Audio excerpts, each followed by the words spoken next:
En rugby, le week-end de rugby n'est pas terminé parce qu'il y aura de la Pro D2 à partir de demain. Dernière journée, le Loup, déjà assuré de remonter en top 14, va jouer à La Rochelle. Les deux premiers face à face. Une très belle affiche qui nous donne l'occasion de nous intéresser à l'un des joueurs clés de La Rochelle, son capitaine Winnie Antonio, surveillé de très près désormais par le staff de l'équipe de France. Il a un profil peu banal et physiquement, Eric, vous n'allez pas me contredire, il en impose. Reportage à La Rochelle de Pierre Amiche et de Victor Boquillon.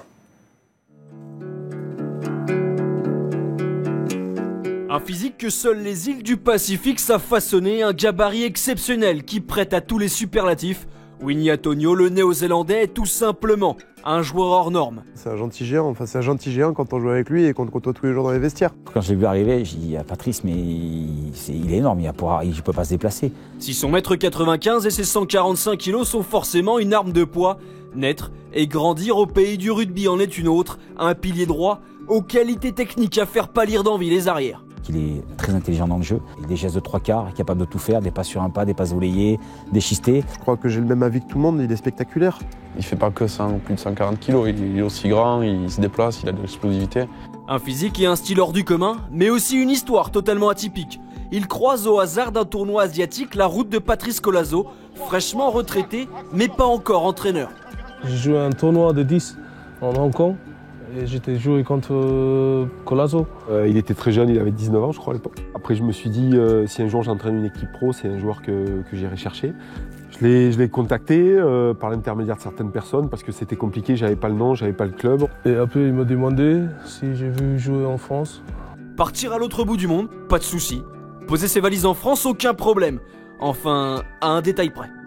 Quand il dit « Oh, tu veux en France ?» j'étais même pas assez où il est, tu vois. Je prends l'avion, j'arrive.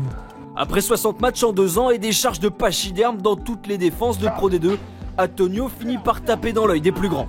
Au cours des 6 derniers mois, Castres, Clermont ou encore Toulouse se sont tous renseignés sur le monstre rochelais. Winnie a été énormément sollicité.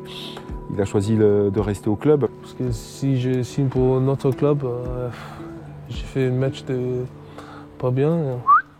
Des qualités qui intéressent aussi le staff du 15 de France et plus particulièrement Yannick Bru. Et si l'équipe de France fait appel à lui demain, la réponse du capitaine Rochelais est sans réserve. Jouer pour l'équipe de France? Oh bah oui. C'est même pas... C'est oui.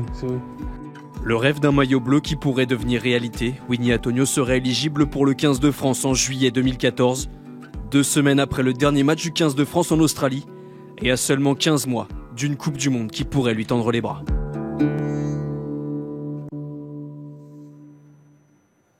Je sais pas pourquoi on ne doit pas souvent l'embêter dans la rue. Hein, non, 145 kilos avant le petit déjeuner. Ouais.